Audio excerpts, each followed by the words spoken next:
Hi, my name's Dan Honig. I'm an associate professor of public policy over at University College London, and I'm thrilled to be here with you today talking about motivation and mission in public bureaucracies. So, when we talk about bureaucracies, when we talk about the state doing something, right, we often use this expression, we say, the state is delivering services, right? The state is accomplishing X or Y or Z.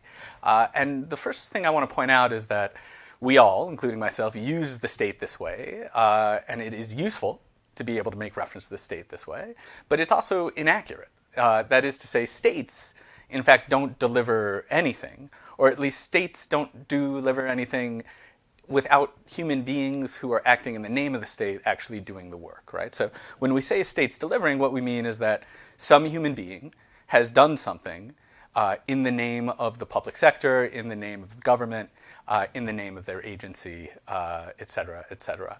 And, since what the state does depends on the people who act in the state's name, it matters quite a bit who those people are, who are acting in the state's name, what motivates them, what drives them, and how they're managed. And, as we'll talk about over the course of this lecture, in part that's because it's very hard to otherwise control and fully monitor what state agents do for most of the tasks that they engage in. So, conventional wisdom, I would say, is that we should take an approach of controlling and monitoring bureaucrats to get to better performance. Maybe we should incentivize them as well through perhaps pay-for-performance schemes. So this could involve target setting, right? So we set goals for bureaucrats, for state agents that we want them to meet, and then track whether they do. This could involve, clear instructions or explicit regulations. It could involve measurement as a control mechanism, often linked these days to information communication technologies, to sort of digital tracking. And we also could, of course, link that monitoring that we're engaging in to rewards and incentives through things like pay-for-performance schemes. But there may be reason to think that our approach is suboptimal at least some of the time. Control has often had mixed results at best. The cited papers here are both examples of randomized control trials where an attempt to kind of monitor and incentivize particular behaviors leads to maladaptive consequences or is ineffective because it's thwarted by the people who inhabit the system, by the agents who don't want to be controlled. We also know, at least in the public administration literature, that more autonomy, that autonomous agencies and agents in developed contexts are sometimes public welfare enhancing, right? That often we will get, or at least sometimes, we will get better results by giving agencies the power to sort of operate with some independence in pursuit of their goals. And there are increasing suggestions that that kind of stylized finding from the developed world isn't just a developed world only phenomenon. That in Pakistan and Nigeria and Ghana and a number of other countries, we have suggestive evidence, which I'll talk about a little bit later, that suggests that perhaps control doesn't always put us in the right direction. It doesn't always improve things as managerial strategy. And indeed, sometimes management, politicians and managers are a little bit the problem. So, one of the things implicit not in the nature of the principal agent model, but in the way I think it's commonly deployed, is this idea that our principal means well, that our principal has the best interests of the system at heart, and the question is only whether agents are going to be able to orient themselves towards what the principal desires, which is, again, a good thing. But that might not be the case. There might be situations where actually the principal, where political appointees or individual managers or even the political system is not oriented towards the best welfare of citizens in a particular policy, a particular domain. And that also problematizes kind of our standard way of thinking about control because, of course, the question is control to what end? And control is only as good as the end that it is heading towards. So let me make a few claims about bureaucrats and management, and actually really about people. So my first claim is that lots of bureaucrats, in fact, care about their agency's mission, and is often why they join. So lots of public servants have, in fact, taken their jobs. This is true in my hometown of Detroit. It's also true in Dhaka and Dar es Salaam, and even cities that don't start with the letter D. That is everywhere in the world. I think there are bureaucrats who join the agency that they work for because they care about the work, because they care about the mission of that agency. I also think it's the case, and I think there's evidence that supports the claim that intrinsically motivated bureaucrats, and in fact intrinsically motivated people, often do their job better than those who aren't intrinsically motivated, employees who might work alongside those individuals, right? That people who care inherently about the thing that they're doing spend more time on it, care much more about sort of the quality of the work in ways that aren't measured and incentivized, and in general are good for an agency wishing to accomplish specific goals.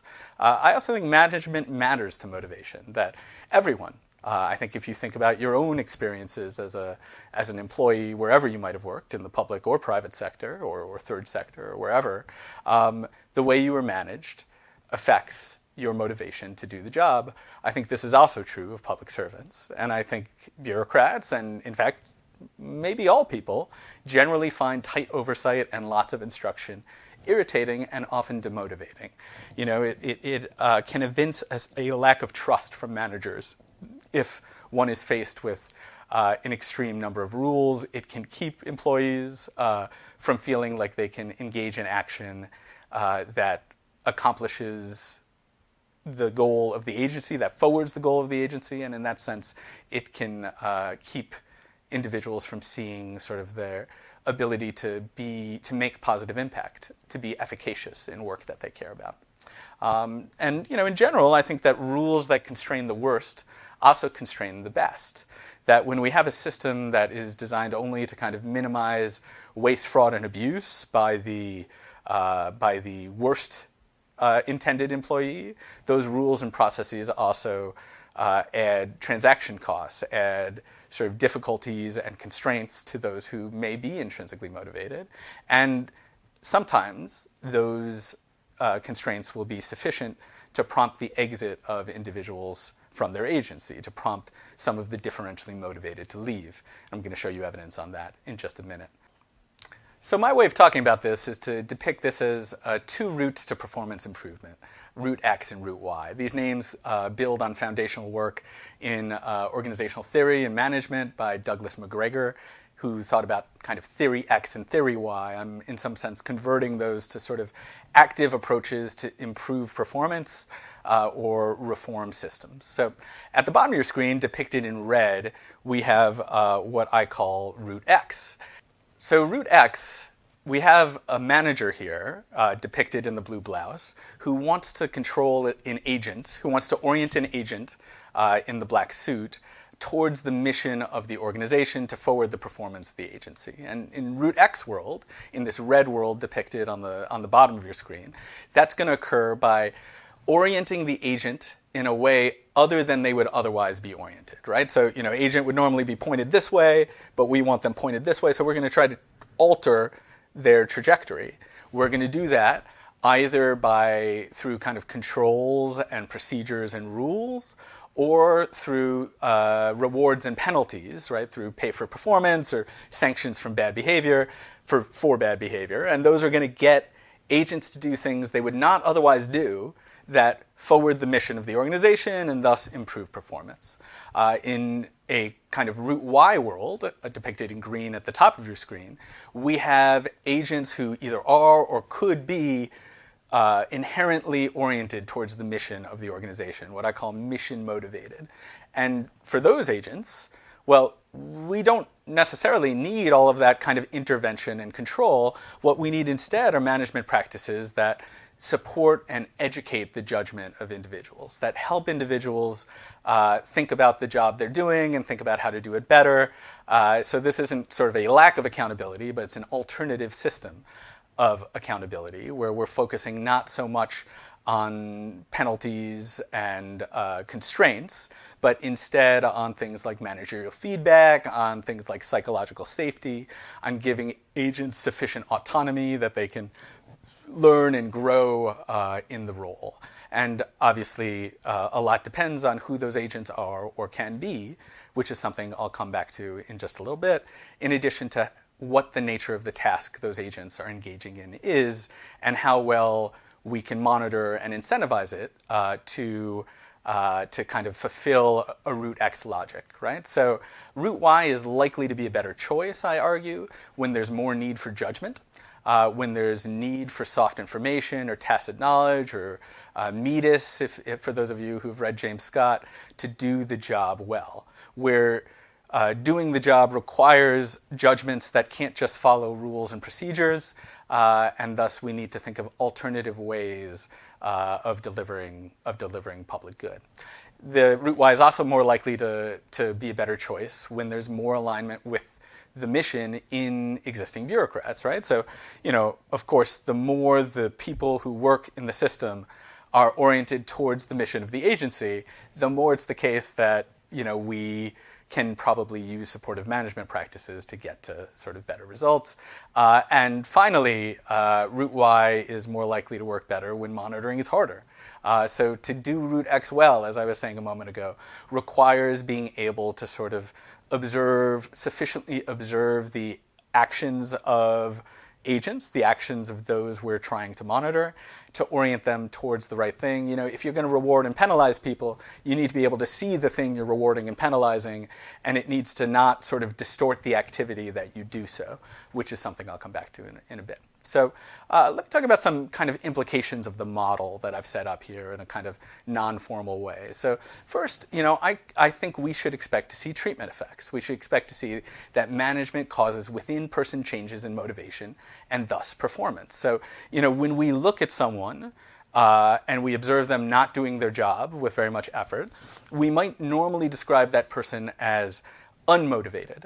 The suggestion here is that some people may indeed be unmotivated, but some may be demotivated. That is to say, given different managerial practices, we might get different performance from them, even in the absence of sanctions or rewards that would work through a kind of root X channel, right? So we might get root Y performance improvement even where we see very little effort. So the second is selection.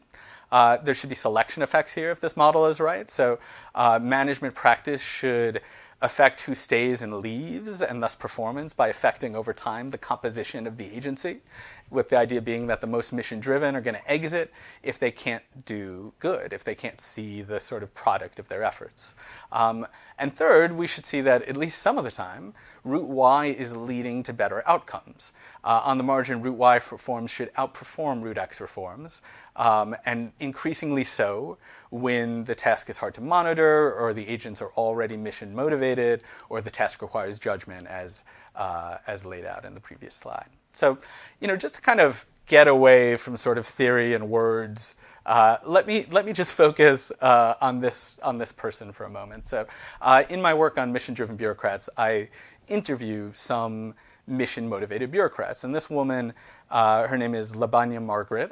She was the inaugural head of the South Sudanese Statistics Agency, in charge of doing the census, in charge of conducting the first ever census for South Sudan, right? And when I asked, and in some ways Margaret was the answer to a puzzle I had when I did some work in South Sudan, which is how in South Sudan are the sort of baseline data, are the census data as high quality as they are, which I found quite remarkable given kind of the scope of the challenge. And it seems that in many ways the answer to that question, how are they as good as they are, is in front of you in this picture. And when I asked Margaret why she worked so hard, why she was so devoted to the job of conducting her country's first census, she said, even when God was creating, he must have used statistics. Numbers change people's lives. Well, so, I do a lot of econometric analysis. I care a lot about numbers myself in my work. I have to say, I'm not sure that in my view of the world, if there was God the creator, that he needed to use statistics, right? That said, it is so wonderful that Margaret felt that way, in part because, and one of the reasons I'm showing her photo here is to say, this is like a on the extreme root Y compatible, root X incompatible role, right? So, conducting the first ever census in your country means that it's very hard to monitor whether you've done a good job or not, because how would you know? What would you compare to? I mean, you don't know where people are living. That's why you're doing the work. You don't know in some sense sort of where the resources are, or how to, even the kind of full topography in some cases of the country. And in that environment, it's a job that requires a lot of judgment, a job that's going to be almost impossible to monitor, and to our great fortune, the people of South Sudan's great fortune, a job that was led by a mission-motivated leader. So not a lot of jobs are as extremely on one side as this one, of course, but I just want to kind of point out the range of jobs that are happening in the world, particularly, if I could say, in developing countries where I think monitoring technologies are often weaker. And this is very much meant to be an argument that applies all over the world, not just to the global north. So let me say something about treatment, which I was talking about before. So that idea that today's management practice affects today's employees. So in some work of mine, I look at agency level data from over 4 million employees in 2,000 agencies. And I look at the relationship over time between the mission motivation of employees and the root Y management practices that they report. And over time, within agency, so looking at changes from one year to the next within the agency, the more root Y management practices, the more mission motivated the employees, right? So that seems to be suggestive evidence that the management practice is in fact inducing a change in employee mission motivation. On the selection side, we see differentially mission-motivated bureaucrats, not just in places like the US and Denmark, but also in Indonesia and Russia. That is to say, those who enter the public sector do seem to be more interested in serving the public good than are most people in their country. We also see that intention to leave is higher amongst the most motivated, which I'll come back to in just a moment. In some of my other work, looking at child protective services in my hometown of Detroit, I find that the most motivated leave a job where they feel they can't make a difference, the most mission motivated, I should say. And,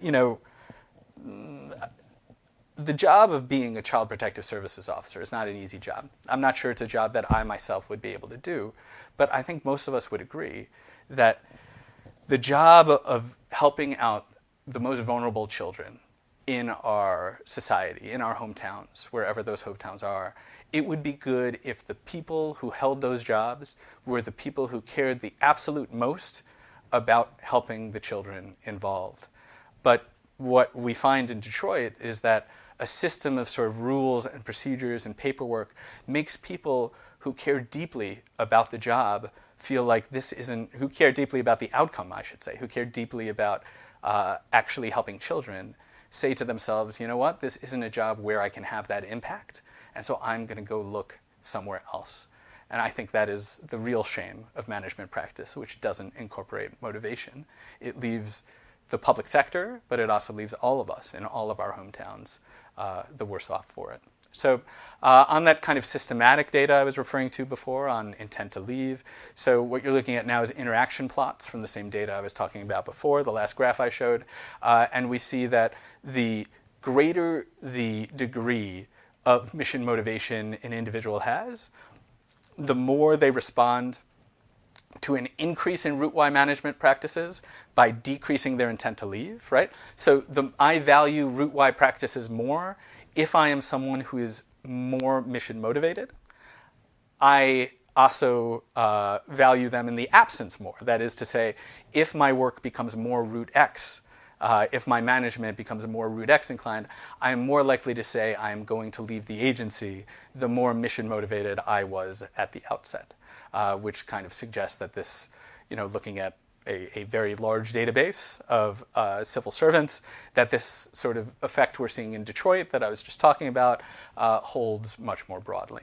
So finally, let me just briefly discuss how root Y consistently outperforms root X in what I'm going to call sort of head-to-head competition in horse races. So we see in Pakistan that an RCT which encourages mission motivation, which gets people to reflect on the purpose of their work, yields greater performance gains than pay-for-performance schemes, right?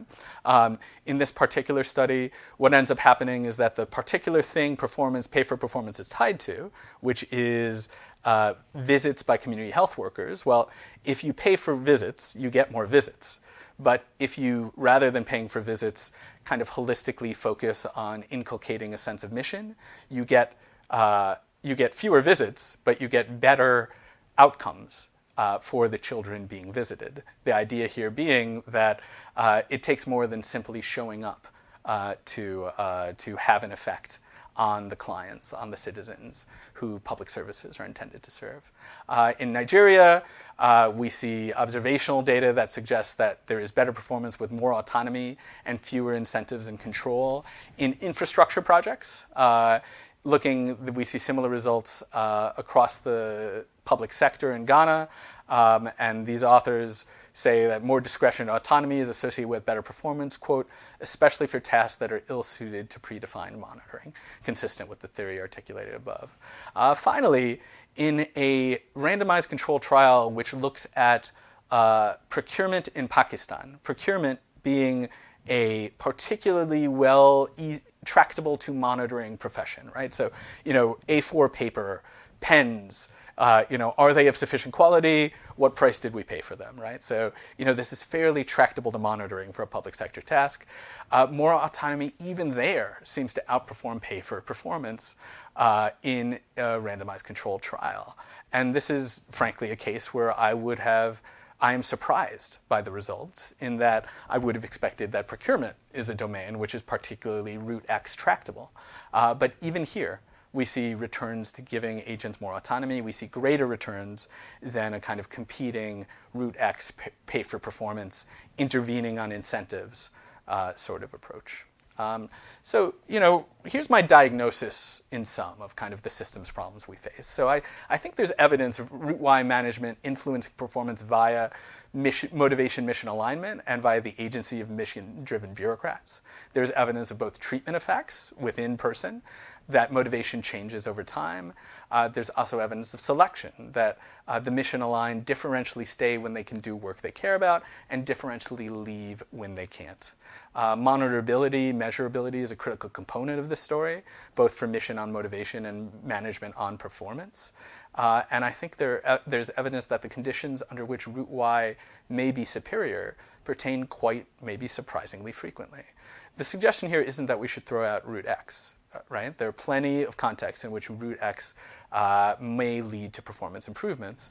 The suggestion here is that we should really consider the underused root Y and think about the features of the situation, the features of the challenges we face, and whether an alternative route is possible. Root X does have its place, but it has become the default when, in fact, root X is perhaps, in my view, the better choice only in the special, rarer case. What would it look like to make root Y the default, or at least make root Y an equal competitor to root X as we think about kind of the theory of change of systems improvements?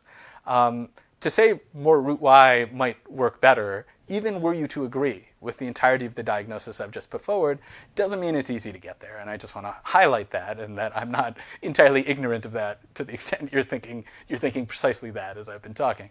So, the technically optimal may not satisfy career concerns or political optimality. That is to say, a manager or a bureaucrat might say, yes, okay, things might work better if I manage this way. But it's not going to help me get promoted. It's going to be harder to report to politicians. And I think we should think about those things and how we might solve for them if and where we're convinced that root Y might work better, that it might be technically optimal. In part that's because it takes time for root Y to work, right? You need time for things to change, and the time horizons of both political appointees and senior managers may not align to that window. As a manager or political appointee, I might be gone by the time a root Y strategy starts to show effects. In addition, more root Y may increase variance and risk, right? So, if I give a lot of people more autonomy, I might improve average performance, but I might do so by also increasing the variance, right? So I might get more incidents of fraud on the low end, even as kind of net performance or average performance goes up. And in a world where I'm trying to avoid bad headlines, it may be the case that actually I would rather minimize bad acts than maximize performance. And where that's true, I think we should think about where political accountability or our current accountability systems more broadly are serving the public interest and where they're subverting it. It may also just simply be beyond the scope of the possible for a single actor to change. Route Y needs a different accountability framework, and it needs trust within agencies and teams, maybe to political authorizers and citizens. And there often is no way for me as a middle manager or even deputy minister to get there, which may constrain my ability to do so.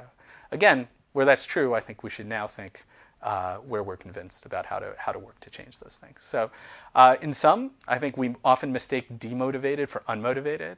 We mistake as fixed type motivation, which is the result of a managerial environment, which is kind of the equilibrium outcome. I think there very often are or can be sufficient numbers of mission-driven bureaucrats to get better performance than the best command and control system.